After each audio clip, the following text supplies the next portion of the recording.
চুল কাটতে গিয়ে খুর দিয়ে কুপিয়ে খুন করা হয় এক যুবককে। শনিবার শুধুমাত্র তুচ্ছ বচসাকে কেন্দ্র করে সেলুন দোকানে যুবককে নৃশংসভাবে হত্যা করা হয়েছে। পুরো ঘটনাকে কেন্দ্র করে চাঞ্চল্য ছড়ায় নদিয়ার হাঁসখালি বিডিও অফিস সংলগ্ন এলাকায়। পুলিশ ঘটনাস্থলে পৌঁছে তদন্ত শুরু করেছে। স্থানীয় সূত্রে জানা গেছে, মৃত যুবকের নাম ইনসান মণ্ডল, বয়স আনুমানিক ৩০ বছর। তিনি পেশায় একজন বাড়ি নির্মাণ শ্রমিক ছিলেন।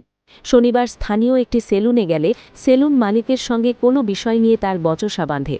সেই সময় আচমকায় খুর দিয়ে ইনসান মণ্ডলকে একাধিক কোপ মারে অভিযুক্ত সেলুন মালিক।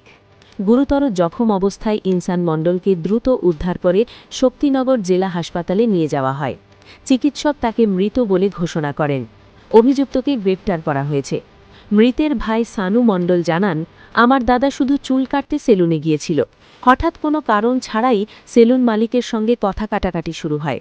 আমরা কিচ্ছু বুঝে ওঠার আগেই খুর দিয়ে ওকে এলোপাথারি কোপানো হয়। আমরা দোষীর কঠোর শাস্তি চাই।